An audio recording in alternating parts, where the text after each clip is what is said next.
హరి ఓం ప్రియపుత్రి పుత్రులారా, మరో రాజకీయ అంశం ప్రస్తుతం యథార్థ సంఘటనలుగా మనందరికీ కనబడుతూ ఉన్నటువంటి సత్యం మీతో పంచుకుంటానండి. దేవి భాగవతంలో ఒక అంశం ఉంటుంది.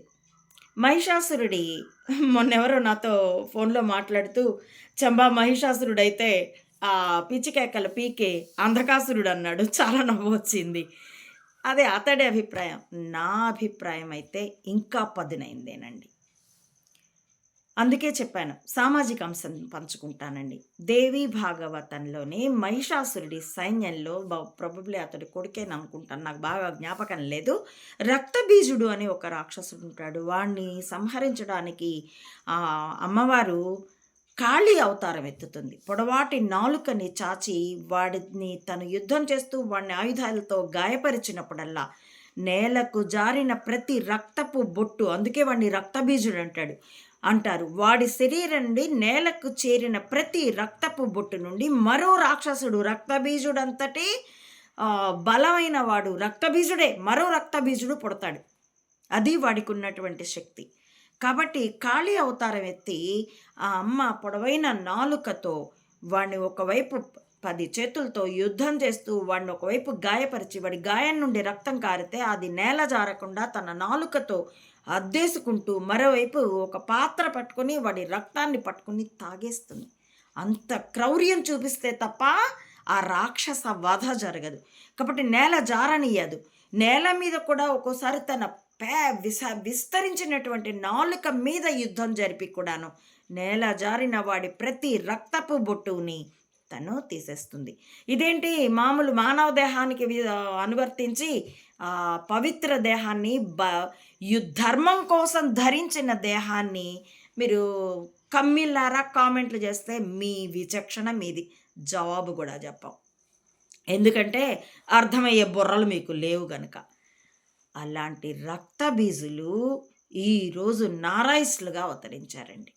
నారాయిస్టులనే కాదు, ఏ పార్టీ అయినా సరే కమ్మీలతో సహా కాంగ్రెస్లు, లోకల్ పార్టీలు అన్నీ, వైసీపీతో సహా లోకల్ పార్టీలు ఎవడైతే డబ్బులు తీసుకొని అధర్మాన్ని ధర్మమనో అసత్యాన్ని సత్యమనో ప్రచారిస్తారో వాళ్ళంతా, ఎందుకంటే డబ్బు తీసుకొని ఒకవేళ తమ మందబుద్ధికో లేదా మందబుద్ధికి అసత్యం సత్యంగా కనిపించిన, కుశాగ్ర బుద్ధికి సత్యం సత్యంగాను అసత్యం అసత్యంగాను కనిపించిన, డబ్బులు తీసుకోకుండా వాళ్ళు ప్రచారిస్తే అది వేరే విషయం.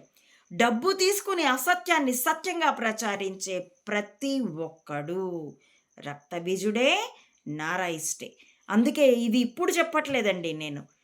నా అమ్మఒడి బ్లాగులో ఎప్పుడు 2008 నుండి 2011 వరకు అక్షర పోస్టులు వ్యాసాలుగా రాసినటువంటి అమ్మఒడి బ్లాగ్, దాన్ని ఇప్పుడు నేను ఎడిట్ చేయలేనని కూడా మీకు విన్నవించుకొని ఉన్నాను.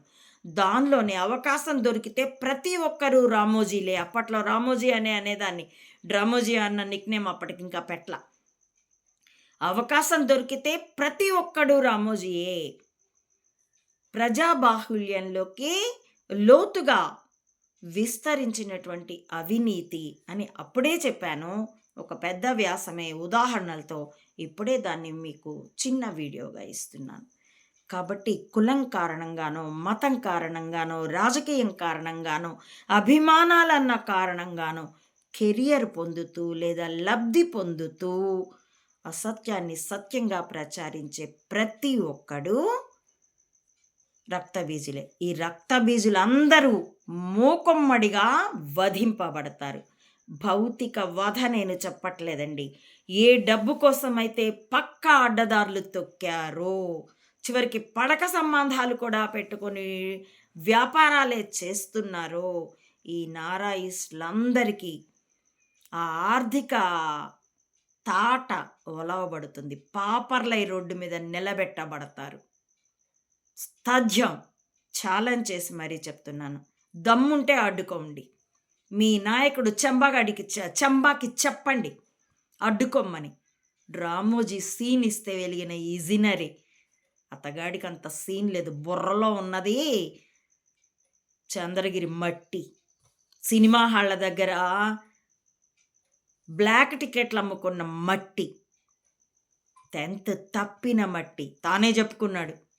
రైలు పట్టాల మీదకి పోతే ఫ్రెండ్ ఎవడో రక్షించాడని. ఆ రక్షించిన ఫ్రెండ్ ప్రపంచానికి యమకీడు చేశాడు కూడా.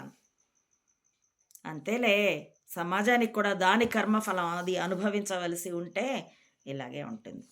సరే, ఇంతకీ తెదేపాకి సైకిల్ గుర్తు ఎందుకు వచ్చిందో చెప్పమంటారా? మరో వీడియోలో చెప్తానండి. హరి ఓం. ప్రియ పుత్రి పుత్రులారా, నా ఈ వీడియోల కంటెంట్ మీకు నచ్చితే please like, share and recommend my channel to others as well. Subscribe it. Please support Ammaodi Mata Anantananda to spread the truth of either spying or spirituality up to the roots of the society.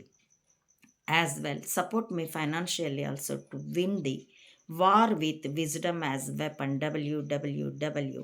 మెదళ్ళే ఆయుధాలుగా యుద్ధం. ధర్మానికి తిరిగి పునర్వైభవం తెచ్చేటందుకు, పునఃప్రతిష్ఠ చేసేందుకు. ఆ ధర్మం సనాతన హిందూ ధర్మం అని మాత్రమే కాదండి, మానవతా ధర్మం. మానవత్వం హిందూ ధర్మంలో ఉంది కాబట్టి, అందుకే అది ఇతరుల భావ స్వేచ్ఛని అంగీకరిస్తూ అద్వైతాన్ని ప్రతిపాదిస్తుంది. కాబట్టి అద్వైతాన్ని ఆచరించే ముస్లిము, క్రిస్టియను, ఇంకా ఏ ఇతర మతమైనా సరే మాకు హిందుత్వంలో అంశాలుగానే భావిస్తాం. ఈ క్లిష్టత అర్థమైతే కాషాయ నారాయిస్టులు కాస్త హిందువులు అవుతారు, లేకపోతే బొందుగాళ్ళు అవుతారు. That's all. Thank you for watching.